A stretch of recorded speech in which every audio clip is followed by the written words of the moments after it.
Continuation of Part 1. Part 1 ended by asking two questions. Why were no events recorded for Nisan 13, one day before the Passover?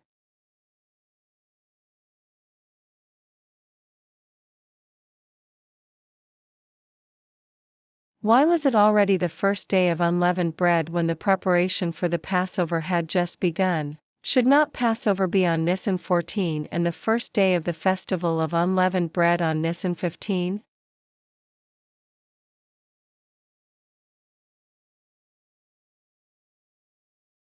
Resumed narratives, different style. After the mysterious day of Nisan 13, with nothing recorded against it, the narration resumes with a significant change. All four Gospel writers change their style. They no longer mark the days by mentioning morning or evening or using other time markers, but instead use the names of feasts or events that every Jew was familiar with, such as unleavened bread, the Passover meal, or the sacrifice of the Passover lamb. But these names are not exactly what Moses taught and what people repeated for thousands of years. For instance, the disciples had not yet prepared the Passover meal, but it was already the first day of unleavened bread. Yohanan, who was silent for a few days, rejoined the narrative at the point when Yeshua washed the disciples' feet during supper. Solving the mystery. Unleavened bread before the Passover. Mark and Luke provide an important detail for identifying the day of preparation for the Passover and the first day of unleavened bread. This was the day when the Passover lamb was to be sacrificed in the temple. This description could not change, the priests in the temple would not allow it. Hence, both the preparation for the Passover and the first day of the festival of unleavened bread had to fall on Nisan 14. How could the event scheduled for Nisan 14 be moved to Nisan 15?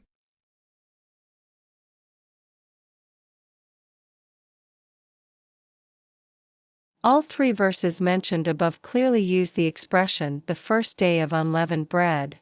When God told Moses about the festival of unleavened bread, he focused on its first and last days. But when he specified the precise time for those who could not celebrate Passover on Nisan but a month later, he said, "On the 14th day at twilight, they shall observe it."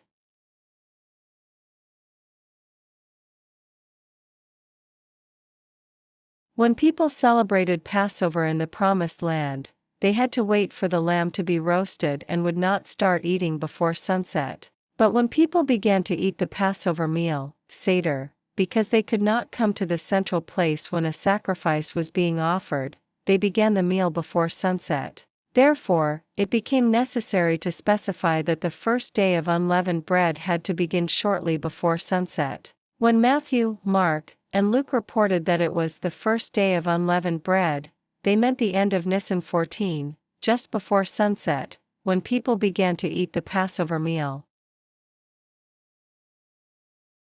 Feel free to pause the video now to look over the details.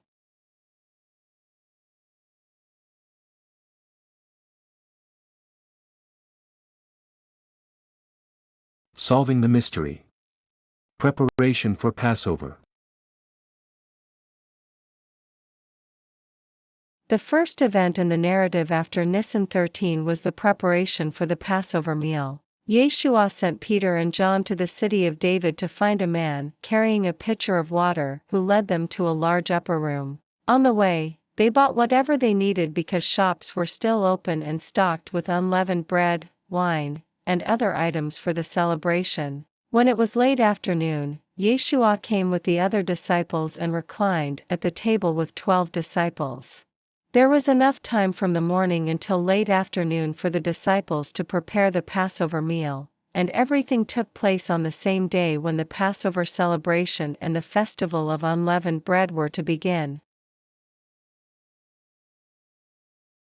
Feel free to pause the video now to look over the details.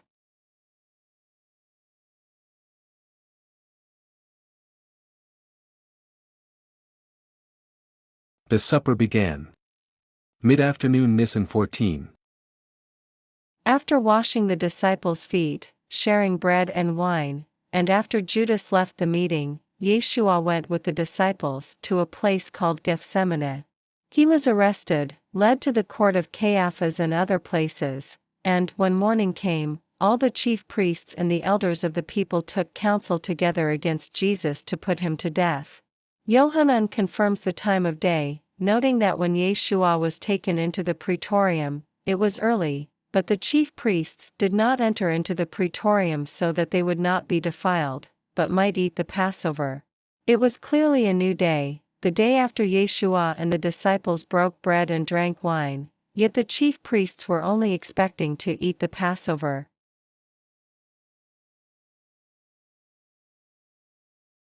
Were Lord Yeshua and the chief priests using the same calendar?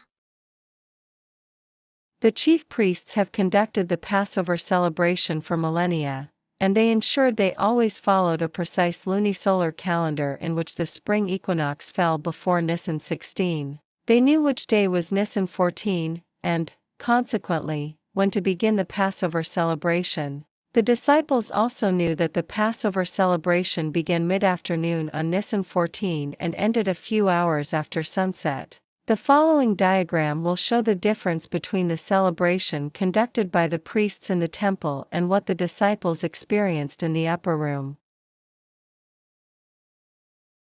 Feel free to pause the video now to look over the details.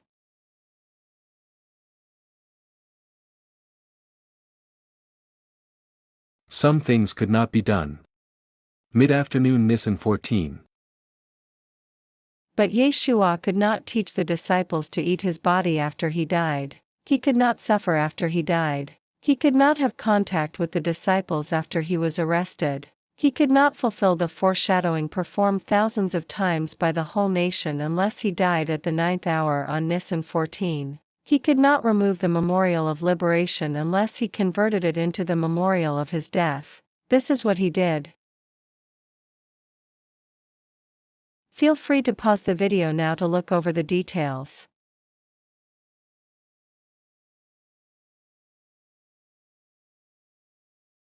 The mystery of Nisan 13. Solved. The countdown to the Passover naturally continues. Feel free to pause the video now to look over the details.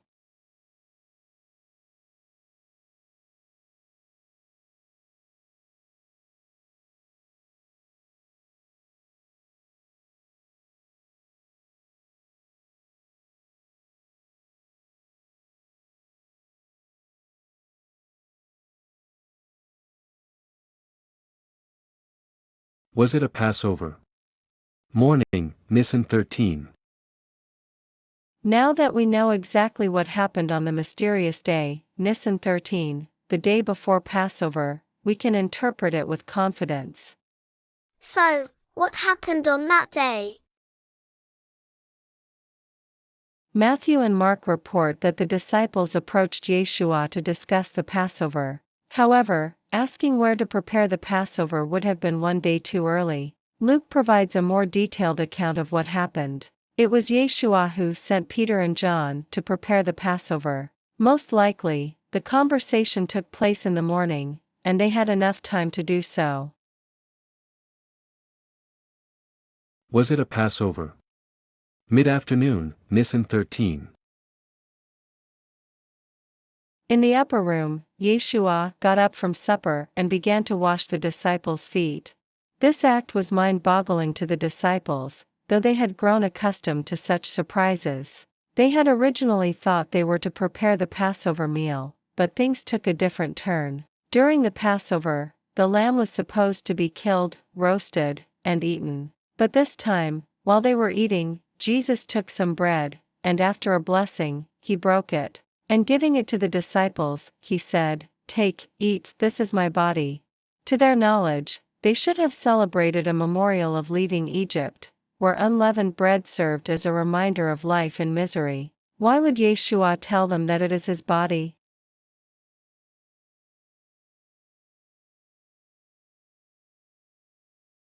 All 12 disciples were in the room, including Judas. All were surprised when Yeshua washed their feet, including Judas, and all ate the bread, including Judas. Ritual bathing had long been known in Judaism. People bathed before entering the temple, and Yohanan the Baptizer had baptized many people. Yeshua also baptized some of them. But washing the feet was a completely new ritual. During the meal, Judas left. He was the last piece of unleavened bread that must have been removed before the Passover celebrations could begin, because the first meal after the Passover lamb was slaughtered was to be eaten with unleavened bread and bitter herbs. So, was it a Passover celebration or something new?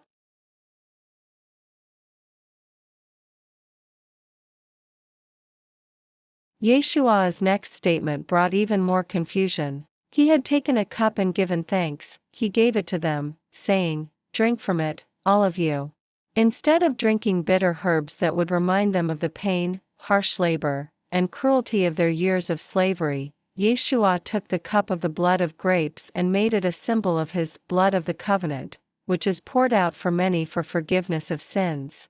While connecting eating the bread of misery with eating the body of Yeshua seemed conceivable, drinking the blood of covenant, which is poured out for many for forgiveness of sins, seemed downright impossible.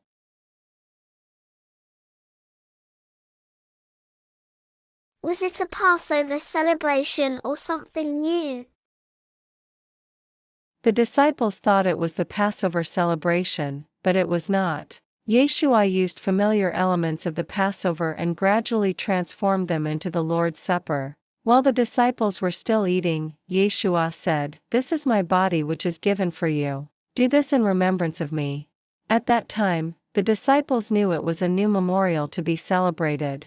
Leaving the slavery of Egypt was a different memorial, although it was closely associated with the Lord's Supper. What is the difference? What is the difference between Passover and the Lord's Supper? Some years after Yeshua ascended to heaven, Apostle Paul made a bold statement, declaring Yeshua to be Christ, our Passover lamb. What does it mean? Passover means redemption, Yeshua our true Passover lamb.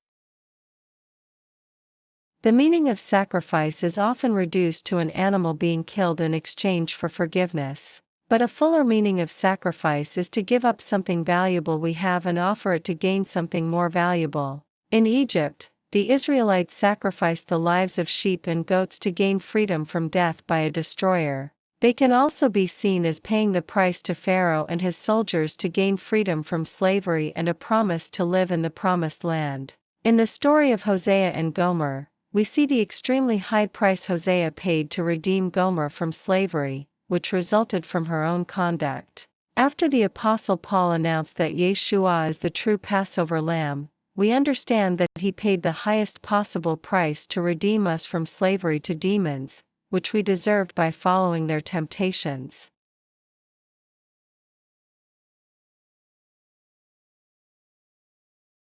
When the Israelites ate the roasted flesh of sacrificed animals, it signified that their lives depended on those sacrifices. After Yeshua offered his life, he asked us to feed on his broken body until he comes again. To maintain our physical life, we need to eat every day. To maintain our life in Jesus, we have to continually feed on his teachings. When Yeshua died on the cross, he paid the price to the demons to free every living person from their possession. Anyone who is their slave has the right to leave slavery and turn to God. Unfortunately, most people will remain in slavery. When Jesus redeemed us from slavery to sin, it doesn't mean we will automatically become citizens of his eternal kingdom. New role for Yeshua. The Lamb of God. The role of our true Passover lamb as the Passover lamb ends here. Judas was free to leave the slavery to demons, but he chose to pursue his plot to murder Yeshua. He did not participate in the covenant made with the 11 disciples. People who are redeemed, and all of them are, can become citizens of God's eternal kingdom on the restored earth only when they are able to live in the presence of God without doing even one wrong thing in all eternity. If this condition is not met, even one person would destroy the absolute happiness that filled heaven before Lucifer began to question God's love. When Yeshua shared a cup of the blood of the vine, he spoke about his role as the Lamb of God, but this topic will be continued in the next video. All Passover lambs were roasted. Yeshua was a true Passover lamb. Yeshua could not be roasted after his death, as were all Passover lambs offered for millennia before him, but the roasting was part of the foreshadowing of his fate embedded in the rituals of the Passover, and he experienced it before he died. How was Lord Yeshua roasted?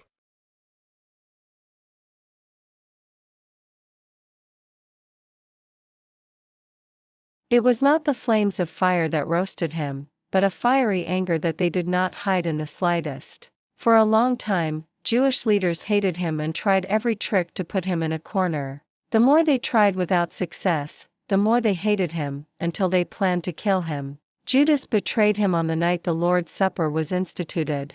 He was arrested and dragged from place to place all night. In the morning, Pilate saw him as innocent, but his own people screamed for him to be crucified. Roman soldiers mocked him by putting a thorn crown and a purple robe on him and demanding that he say who had slapped his face. His omniscience, immortality, and kingship were humiliated as much as angry people could. This is the roasting of the true Passover Lamb, the Son of God. All Passover lambs were eaten. Yeshua was a true Passover lamb. Yeshua's body could not be roasted or eaten after his death, as were all Passover lambs offered for millennia before him. Therefore, he took some bread, and after a blessing, he broke it, and giving it to the disciples, he said, "Take, eat, this is my body." Those people who want to keep leaving must eat, and those who want to live in friendship with Yeshua need to consume his teachings about his broken body. Keeping the death of Yeshua in focus every day is the bread that Yeshua talked about. Unlike the flesh of the lambs and goats, his love expressed in giving us everything he had, needs to be our focus every day until he takes us away from this earth and puts us in his Father's house. What day of the week? Was it Friday? Many people argue that Yeshua was crucified and died on a Friday because, as they say, Friday is the day of preparation for the weekly Sabbath. But I always wonder why a day of preparation is required for a weekly Sabbath when only a few people are to be served a few meals, while a 7-day festival, during which 2 million people come to Jerusalem and require accommodation and food, does not need any preparation. If one day is required for a weekly Sabbath, how long should people need to prepare for 7 days and 2 million people?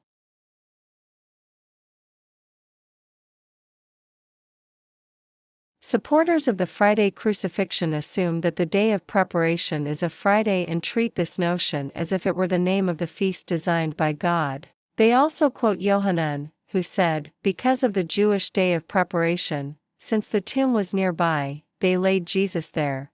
But did they check whether Yohanan was referring to the weekly Sabbath, the holy day according to the commandments, or one of the special days that God embedded in his appointed time soon after the Israelites left Egypt? What are these days other than the weekly Sabbath?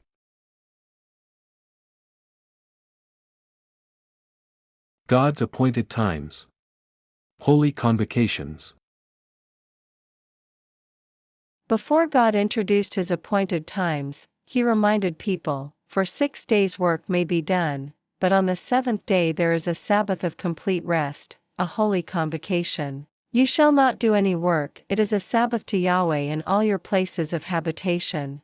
This day was special because it was a memorial of the 7th-day Sabbath of the existence of our universe and the first day that God spent with Adam and Eve before anything evil took place on earth. Keeping this day holy was so important that God placed it in the 10 Commandments. For 40 years, the Israelites received manna every day during the week, a double portion on the 6th day, and nothing on the 7th day to demonstrate how important it was for God.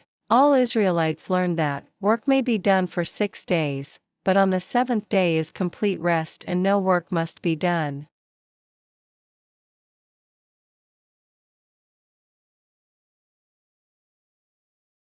After reminding people about the Sabbath day, which was to be kept holy every seventh day of each week, God listed all his appointed times. Moses wrote down that on the first and last days of the festival of unleavened bread people shall have a holy convocation, you shall not do any laborious work.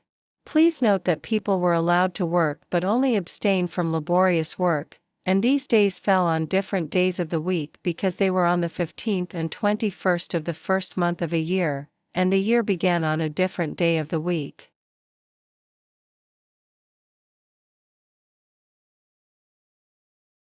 The same restriction from laborious work applied during the Festival of Weeks. It shall be a holy convocation for you. You shall do no laborious work. The same restriction was in force on the day of shouting, a memorial, a holy convocation, you shall not do any laborious work. And on the first and last days of the Festival of Tabernacles at the end of the year, you shall do no laborious work.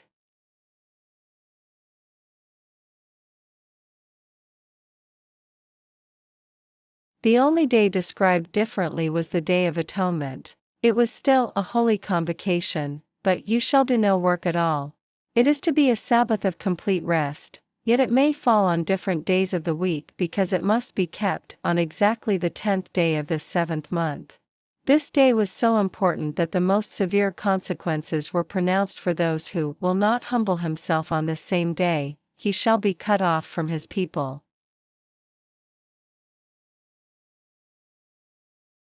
Annual 7 high days. Any day of the week. All God's appointed times fall on any day of the week, and they are shown in the diagram below as red dots. Altogether, they are called Sabbaths, festival Sabbaths, annual Sabbaths, etc., and they are signs between God and his people. Unlike the seventh-day Sabbath, all of them, except for the Day of Atonement, are restricted only from laborious work. Feel free to pause the video now to look over the details.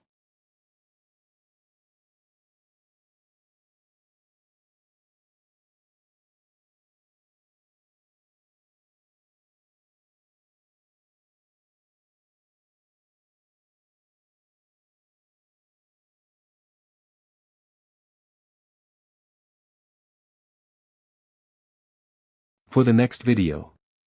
2 questions. 1. On which day of the week was Yeshua crucified? 2. What does it mean that Yeshua died as the Lamb of God?